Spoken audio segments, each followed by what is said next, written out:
Bonjour à tous, nous continuons notre série sur le fait d'être conscient des réalités spirituelles.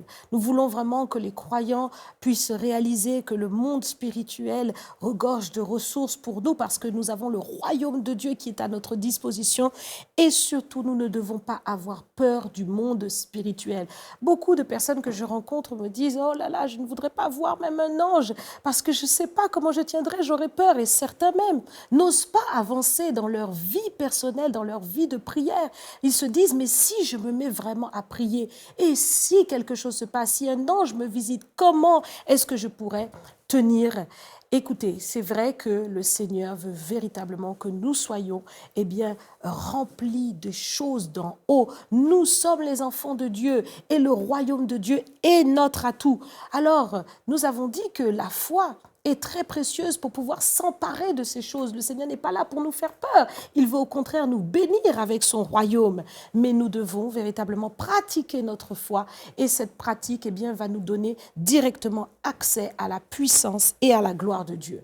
La puissance et la gloire de Dieu doivent se manifester sur la terre parce qu'évidemment, il y a un combat spirituel qui agit sur la terre. Ce combat spirituel est réel. Il y a une opposition qui se manifeste, c'est celle de l'ennemi qui veut véritablement empêcher que le royaume de Dieu puisse avancer. C'est pourquoi nous devons prier.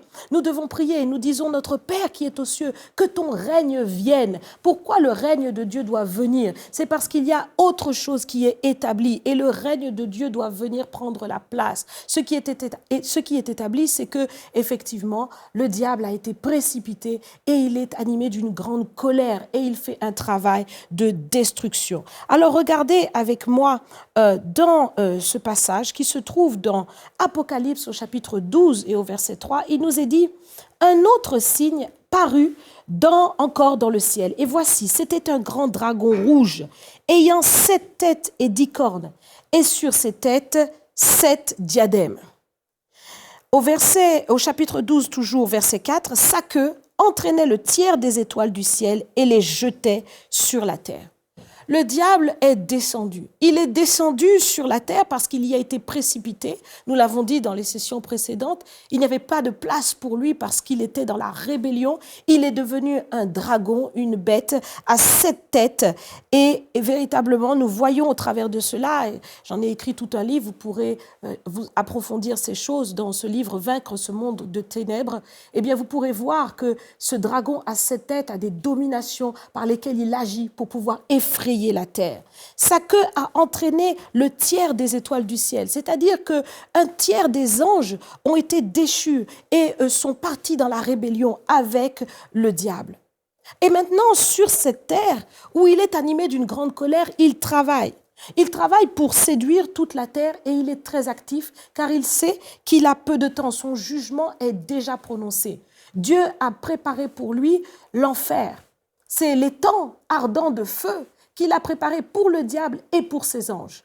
Et je profite de cet instant pour faire cette parenthèse et pour vous dire que le Seigneur ne veut pas que qui que ce soit puisse se retrouver dans cet endroit. C'est un endroit terrible. C'est un endroit qui a été préparé pour le diable et pour ses anges. Mais l'homme, lui, Dieu veut le sauver. Il voudrait que personne ne puisse périr et que tous parviennent à la connaissance de la vérité. Donc là est le grand combat. Il y a un combat qui se mène pour les vies, pour les âmes, de siècle en siècle, le Seigneur veut sauver. Le Seigneur veut délivrer de l'ignorance, veut délivrer les âmes du mensonge du diable pour les amener à la lumière. Il veut les faire passer des ténèbres à la lumière et de la mort à la vie. Jésus est venu pour détruire les œuvres du diable. Il nous est dit que le diable, dans Jean chapitre 10 au verset 10, il est dit que le diable est venu. Le voleur n'est venu que pour dérober, égorger et détruire. Mais moi, je suis venu afin que mes brebis aient la vie et qu'elles soient dans l'abondance. Dieu veut véritablement nous donner cette vie, cette abondance. Mais nous devons comprendre que ce combat, c'est véritablement parce qu'il y a premièrement le voleur qui égorge, qui détruit, qui vole, qui pille. C'est lui qui fait ce travail. Et donc, lorsque nous réalisons cela, nous comprenons qu'il y a des réalités spirituelles qui se manifestent par rapport à toute l'action de l'ennemi sur la terre. Quel est ce travail que le diable fait? il œuvre et il œuvre au travers de ces esprits qui agissent. Nous voyons dans Éphésiens au chapitre 6 et au verset 12 que nous n'avons pas à lutter, au verset 10, nous n'avons pas à lutter contre la chair et le sang, mais contre les dominations, contre les autorités, contre les princes de ce monde de ténèbres, contre les esprits méchants dans les lieux célestes. Ce sont tous ces esprits qui déchus sont en colère et qui travaillent avec le diable pour pouvoir continuer la destruction et faire en sorte que les âmes puissent être aveuglées et ne puissent pas voir la manifestation du royaume de Dieu. Lorsque l'ennemi travaille, il travaille avec ses esprits comme une inspiration. Il agit. Ce sont des esprits qui interviennent. Nous le voyons ici, des dominations, des autorités, des princes, des principautés ou des princes de ce monde de ténèbres et des esprits méchants. Nous avons besoin de comprendre que ces choses sont une réalité. Bien de gens disent « Oh non, je ne crois pas vraiment ça, je crois dans l'homme, je ne crois pas que le mal existe. » Pourtant, c'est ce que la parole de Dieu nous dit ici. Et nous avons besoin de ne pas nous voiler la face parce que ces choses se manifestent. Tout autour de nous, nous en voyons les œuvres. Comment est-ce que quelqu'un peut se lever et aller tuer son prochain si ce n'est pas par l'inspiration du malin? C'est le diable qui égorge et qui détruit. Comment quelqu'un peut aller se lever et aller piller les biens de quelqu'un d'autre si ce n'est pas le malin qui l'inspire? C'est le diable qui pille et qui vole. Comment est-ce que quelqu'un peut se lever et prendre des bombes, s'entourer de toutes ces bombes et venir quelque part et se faire sauter et sauter tout autour de lui? C'est le diable qui détruit. Donc, toutes ces choses, nous voyons que ce sont des esprits qui travaillent. Le diable est organisé pour détruire, pour travailler, et il agit premièrement par la pensée. Depuis le jardin d'Éden, c'est par la pensée qu'il agit. Dans le jardin d'Éden, il est venu et il a développé un dialogue avec Ève. Il s'est approché et il a commencé à vouloir remettre en cause la position de Dieu dans le cœur de Ève. Dieu a-t-il réellement dit? Dieu a-t-il réellement dit que si vous mangez de cet arbre, vous mourrez? Vraiment, penses-tu que Dieu l'a dit? Pour pouvoir remettre en question ce que Dieu a dit. Et lorsque Ève a développé ce dialogue avec le diable, eh bien, elle s'est trouvée déviée par la séduction et a entraîné Adam. Nous devons réaliser que tout commence par la pensée. Tout commence par une réflexion que nous pouvons mener. Oui, cette pensée qu'Aël a eue par rapport à Abel. La jalousie est entrée dans son cœur et il a développé cette pensée. Et quand Dieu a vu que cette pensée se développait dans son cœur, Dieu lui a dit, le péché est tapis à ta porte, mais toi domine sur lui. L'inspiration du diable vient, mais nous avons la possibilité de la refuser. Ça se passe dans les pensées. Le combat spirituel se passe premièrement dans les pensées. Et en tant qu'enfants de Dieu, parfois nous pouvons aussi nous retrouver comme manipulés par des pensées qui ne glorifient pas le Seigneur. Et il faut savoir que cela est tout à fait possible. Un enfant de Dieu peut véritablement être inspiré, mal inspiré par le diable, parce qu'il a ouvert cette porte. Regardez ce passage avec moi. Nous allons lire un passage où le Seigneur s'adresse à Simon. Et le Seigneur lui dit, « Et vous, qui dites-vous que je suis ?» Alors, le Seigneur s'adresse à lui Simon s'adresse au Seigneur et il répond, « Tu es le Christ, le Fils du Dieu vivant. » Jésus, reprenant la parole, lui dit, « Tu es heureux, Simon, fils de Jonas, car ce ne sont pas la chair et le sang qui t'ont révélé cela, mais c'est mon Père qui est dans les cieux. Et moi, je te dis que tu es Pierre, et sur cette pierre, je bâtirai mon église, et les portes du séjour des morts ne prévaudront point contre elle. Et je te donnerai les clés du royaume des cieux. Ce que tu lieras sur la terre sera lié dans les cieux, ce que tu délieras sur la terre sera délié dans les cieux. » Alors il recommanda aux disciples de ne dire à personne qu'il était le Christ. Et dès lors, Jésus commença à faire connaître à ses disciples qu'il fallait qu'il aille à Jérusalem et qu'il souffrit beaucoup de la part des anciens, des principaux sacrificateurs et des scribes, et qu'il fût mis à mort et qu'il ressuscite.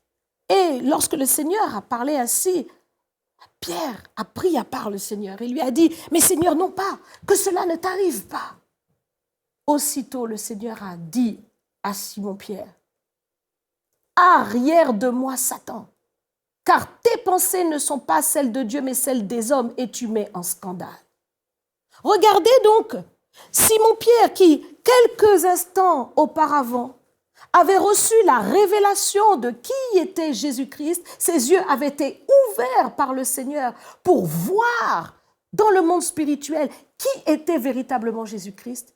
Et quelque temps après, parce que nous ne savons pas combien de temps a duré cette conversation, mais quelque temps après, le même a été en scandale au Seigneur. Et au point que le Seigneur lui dise « Arrière de moi, Satan ». Parce que le Seigneur avait vu que là, les paroles qu'il avait prononcées pour lui dire surtout que tu n'ailles pas à la croix, cela ne t'arrivera pas, que cela était exactement la volonté du diable, que le Seigneur ne puisse pas racheter l'humanité. Regardez bien, au travers de cela, nous voyons combien un être humain, y compris un enfant de Dieu, quelqu'un qui aime le Seigneur, qui s'attache au Seigneur, peut véritablement être manipulé par le diable. Parce que le diable travaille, parce que ses esprits travaillent. Et quand nous sommes conscients de ces réalités spirituelles, alors nous veillons. Le Seigneur dit « veillez et priez ». Il dit « veillez et priez afin de ne pas entrer en tentation ». La tentation peut venir de tous côtés. L'ennemi veut agir et il veut trouver une bouche pour s'exprimer. Il veut trouver un cœur et il veut trouver des mains pour pouvoir agir. Parce qu'il n'a pas de corps, c'est un esprit. Ce sont des réalités spirituelles, mais il veut pouvoir s'investir dans le monde naturel. Et pour pouvoir s'investir dans le monde naturel, il a besoin de corps. Que ça ne soit pas ton corps. Que ça ne soit pas ton corps. Et effectivement, lorsque nous laissons les mauvais désirs monter, nous ouvrons la porte à l'ennemi. Si des mauvais désirs naissent en toi, l'ennemi trouvera véritablement cette opportunité pour manifester ses œuvres et un esprit risque de s'attacher à ton corps alors que ton corps est le temple du Saint-Esprit et que c'est le Saint-Esprit qui doit plutôt régner en toi. C'est l'œuvre du Seigneur qui doit dominer en toi. Certains croyants banalisent le mensonge, par exemple. Ta langue doit être véritablement protégée pour pouvoir parler de la part de Dieu. Mais lorsque tu banalises le mensonge, eh bien, qu'est-ce qui se passe? Un esprit de mensonge peut entrer. Cet esprit de mensonge peut créer beaucoup de dégâts. Et nous voyons parfois dans certaines assemblées un esprit de mensonge qui agit parce qu'une personne n'a pas accepté de pleinement sanctifier sa vie et sa bouche et se permet de mentir. Mais qu'est-ce qui va se passer? Un esprit impur va rentrer. Et nous voyons des dégâts qui sont causés par ces esprits impurs, comme les esprits de Python, par exemple, qui font des dégâts parce qu'on dit « Dieu m'a dit », mais Dieu n'a rien dit, Dieu n'a pas dit. Mais pourtant, on veut déclarer des paroles au nom du Seigneur. Et derrière cela, c'est une inspiration, c'est un esprit qui agit. Et cet esprit qui agit fait croire qu'il s'agit de Dieu, mais ça n'est pas Dieu. Et cela peut même diviser des foyers, diviser des maisons, diviser des personnes entre elles. Nous devons faire très attention. Parce que le royaume du diable agit aussi. Et nous devons veiller, non pas à être en connexion avec ce royaume-là, mais nous devons veiller à être en connexion avec le royaume de Dieu. Nous ne devons pas donner accès au diable. Et cela, eh bien, parce que nous sommes conscients des réalités spirituelles, nous nous positionnons dans le combat spirituel. Ça veut dire que nous prenons position contre ces choses-là. Pour prendre position contre ces choses-là, il faut se soumettre à Dieu. La Bible dit, soumettez-vous à Dieu, résistez au diable et il fuira loin de vous. Si vous voulez véritablement être un canal pour le royaume de Dieu, alors il faut prendre position contre le royaume du diable. Et pour prendre position contre le royaume du diable, il faut véritablement se soumettre pleinement, entièrement, sans aucun compromis à l'Éternel. Vous ne devez pas laisser des zones d'ombre, des choses cachées dans vos vies dans lesquelles le diable peut se tapir. Non, il faut véritablement choisir le camp de Dieu et vous positionner premièrement dans le renoncement aux œuvres mortes. Les œuvres du diable, vous devez volontairement y renoncer. Vous devez prendre le temps avec le Seigneur dans la prière pour déclarer ouvertement, spirituellement parlant, dans votre prière, mais aussi dans le monde naturel parce que vous allez le proclamer. Je renonce à telle chose, je renonce à telle autre, je renonce à telle autre, je me soumets à toi, Seigneur. Je renonce à l'impureté, je renonce à l'impudicité, je renonce à la fornication, je renonce au mensonge, je renonce à l'adultère, je renonce à tout ce qui n'est pas ta gloire, Seigneur. Et maintenant, je me soumets à toi. Viens régner en moi, Seigneur. Viens régner. Viens régner dans mon corps. Viens utiliser mes yeux, ma bouche, mes oreilles, mes mains, mes pieds, mon être entier. Lorsque nous faisons cela, nous nous positionnons dans le combat spirituel. Et nous faisons face maintenant. Nous faisons face à toutes ces dominations, ces autorités, ces principautés qui savent à qui ils ont affaire. Ils savent maintenant que vous n'êtes plus dans leur camp parce que vous vous êtes positionnés contre ces choses par la puissance du nom de Jésus-Christ. Et dès que vous le faites, donc vous êtes vraiment dans ce combat. Et on ne peut pas combattre si on ne se pose pas en tant qu'adversaire. C'est bien ce que je suis en train de vous dire. On se positionne contre ces choses. Et lorsque l'on se positionne, effectivement, il faut être armé, équipé. Donc, Éphésiens au chapitre 6, au verset 10, nous donne toute l'armure du croyant. Il nous est parlé de toute cette armure et nous allons le lire ensemble afin d'étudier et de comprendre comment nous allons nous positionner dans notre combat. Éphésiens chapitre 6 à partir du verset 11. Revêtez-vous de toutes les armes de Dieu afin de pouvoir tenir ferme contre les ruses du diable. Car nous n'avons pas à lutter contre la chair et le sang, mais contre les dominations, contre les autorités, contre les princes de ce monde, contre les esprits méchants dans les lieux célestes. C'est pourquoi prenez toutes les armes de Dieu afin de pouvoir résister dans le mauvais jour et tenir ferme après avoir tout surmonté. Tenez donc ferme, ayez à vos reins la vérité pour ceinture, revêtez la cuirasse de la justice, mettez pour chaussure à vos pieds le zèle que donne l'évangile de paix. Prenez par-dessus tout cela le bouclier de la foi avec lequel vous pourrez éteindre tous les traits enflammés du malin. Prenez aussi le casque du salut et l'épée de l'esprit qui est la parole de Dieu. Faites en tout temps par l'esprit toutes sortes de prières et de supplications. Veillez à cela avec une entière persévérance et priez pour tous les saints. Le combat spirituel n'est pas une fausse doctrine. Le combat spirituel n'est pas une doctrine erronée. Le combat spirituel n'est pas quelque chose de nouveau qui serait venu par certains évangéliques, charismatiques, etc., etc. Le combat spirituel a été écrit là par l'apôtre Paul. Revêtez-vous de toutes les armes de Dieu afin de pouvoir tenir ferme. Et il nous est donné toute la dimension de ce combat pour le croyant. Comment nous allons être équipés pour pouvoir tenir ferme. Il nous est dit ici d'avoir premièrement la vérité pour ceinture. Voyez, c'est exactement ce que je disais tout à l'heure. Il faut se positionner dans la lumière. Nous ne pouvons pas être dans un combat sans nous positionner en tant qu'adversaire de celui qui nous attaque. Donc nous sommes positionnés d'une certaine manière, mais parce que nous avons choisi notre camp. Et le camp que nous avons, c'est le camp du Seigneur, c'est le camp de la vérité pour ceinture. Ensuite, nous revêtons la cuirasse de la justice. Personne ne pourra se prévaloir devant le Seigneur et dire « Oh, moi, je n'ai jamais commis de péché, je n'ai jamais été dans le camp de l'ennemi à un moment donné. » Non, mais nous avons une cuirasse, c'est celle de la justice du Seigneur. Jésus-Christ est notre justice. Qui accusera les élus de Dieu? Car le Seigneur nous délivre par son sang, il nous a purifiés. Et si le Seigneur est avec nous, qui sera contre nous? Il n'y a plus aucune condamnation pour ceux qui sont en Jésus-Christ. Donc toutes choses anciennes sont passées. Le Seigneur nous a lavés. Nous sommes maintenant fortifiés par la cuirasse. Voyez, une cuirasse, on ne peut pas la pénétrer. La cuirasse de la justice. Ensuite, nous mettons à nos pieds le zèle.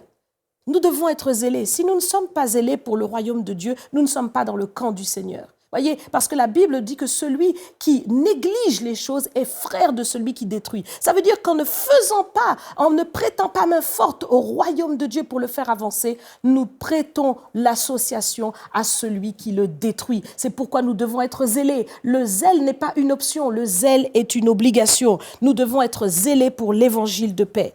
Par-dessus tout cela, il nous faut le bouclier de la foi. Qu'est-ce que le bouclier de la foi ?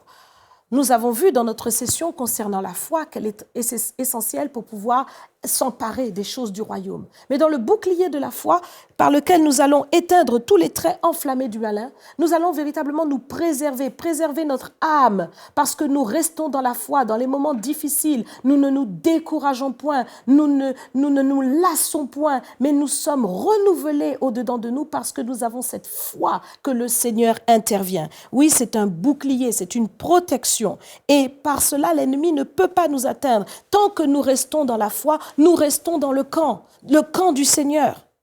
Ensuite, il nous est dit de prendre le casque du salut.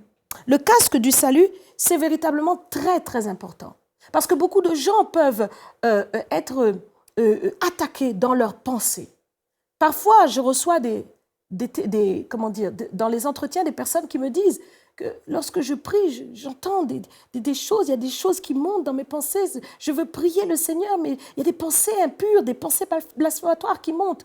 C'est le casque du salut qui n'est pas bien en place. Le casque du salut vous donne l'assurance que vous êtes véritablement enfant de Dieu parce que vous avez donné votre vie et votre cœur au Seigneur.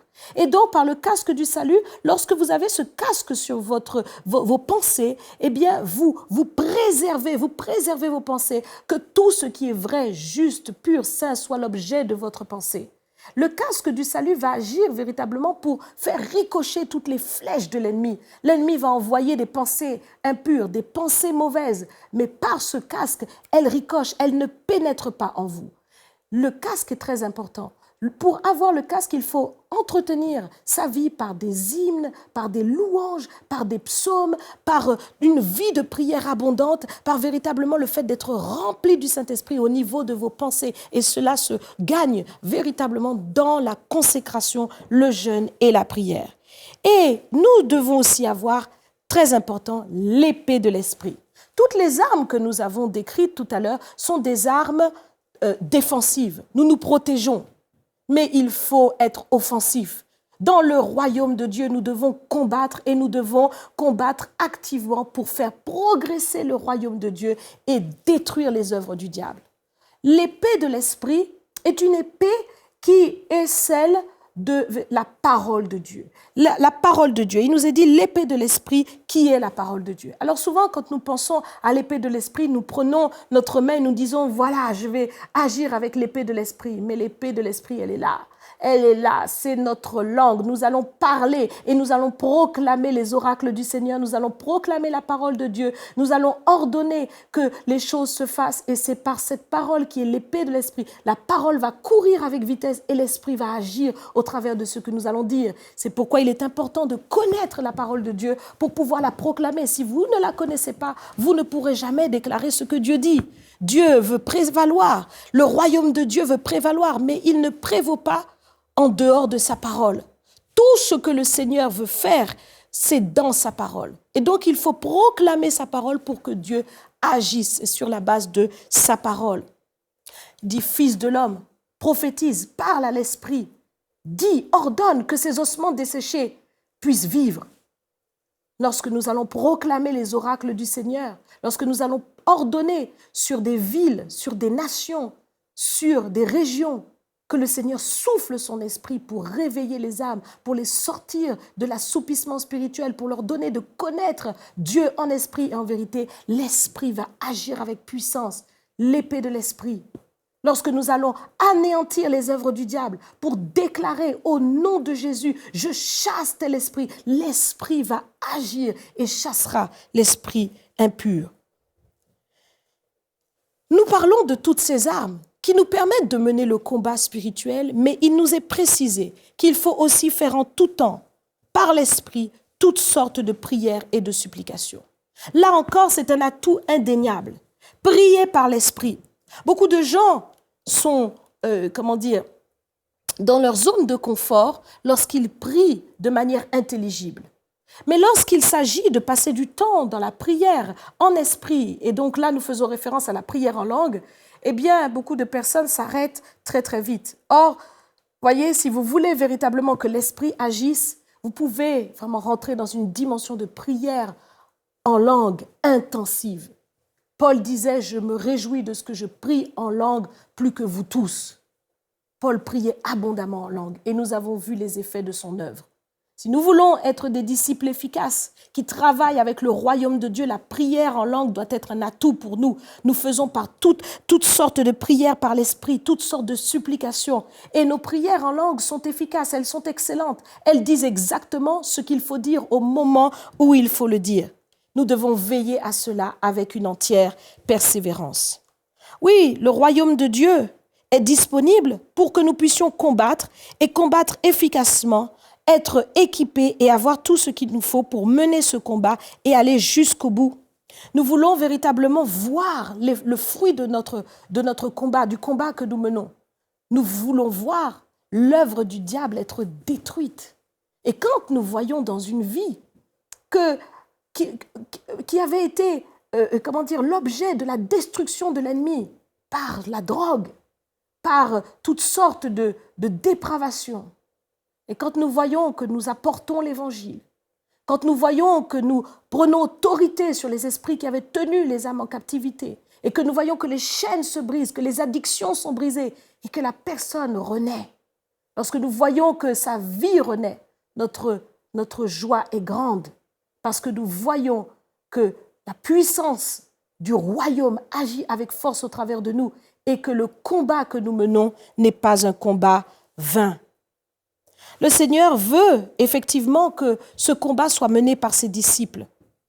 C'est pour nous une nécessité. C'est pour nous vital. Parce que si nous ne faisons pas grandir le royaume de Dieu, la gloire de Dieu ne pourra pas se manifester sur la terre. C'est à nous qu'il a été remis les clés du royaume, comme nous l'avons dit. Tout ce que nous délirons sur la terre sera délié dans les cieux. Tout ce que nous lirons sur la terre sera lié dans les cieux. Alors maintenant, puisque nous avons compris que cette réalité spirituelle qui nous environne, la destruction de l'ennemi, est véritablement sous nos pieds par la puissance du Seigneur qui agit au travers de nous, exerçons ce pouvoir. Exercez ce pouvoir dans votre quotidien, à votre travail, dans vos maisons, partout, dans tout ce que vous faites. Exercez cette autorité, rentrez dans ce combat, positionnez-vous et vous verrez combien le Seigneur agira au travers de vous. Soyez bénis. Cette émission est rendue possible grâce au précieux soutien des partenaires d'Enseigne-moi Canal International. Retrouvez tous nos programmes sur enseigne-moi.com.